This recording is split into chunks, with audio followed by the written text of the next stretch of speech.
চায়। এই জন্য দায়ীকে আমাদের আওয়ামী লীগ ভারত। এই ভারতকে আমরা শিক্ষা দিব, ভারতের সীমান্ত পরিবর্তন করে দিব, ভৌগোলিক অবস্থান থাকবে না। আমরা নেতৃত্ব দিতে চাই। আমি সিরাজউদ্দৌলা বাংলা চাই, আমরা বসবাস করবো, গর্বের সাথে বসবাস করবো।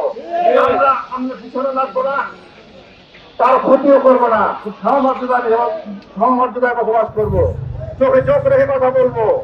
আমাদেরকে যে 54 বছর যুদ্ধের ভয় দেখাইছেন, আমরা সেটা ভয় পাই না। আমরা সাহসী জাতি, আমরা কখনো কোনোদিন ছিলাম না। পাকিস্তানে আমরা কোনোদিন ছিলাম না, আমাদের শিখেছেন আমরা কোনোদিন ছিলাম। আমরা সবসময় স্বাধীন ছিলাম। আমাদের এই শরীরকে যেমনটা ছিঁড়ে নিয়েছেন, ইনশাআল্লাহ আমাদের 5ই আগস্ট আছে।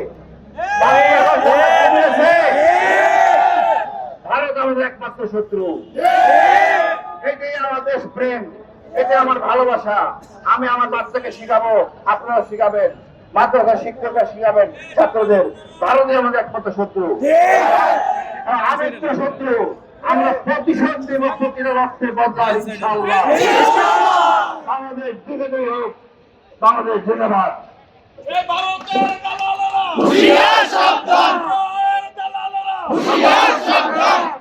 অনুষ্ঠানের সময় একটা স্লোগান লিখতে রাখেন।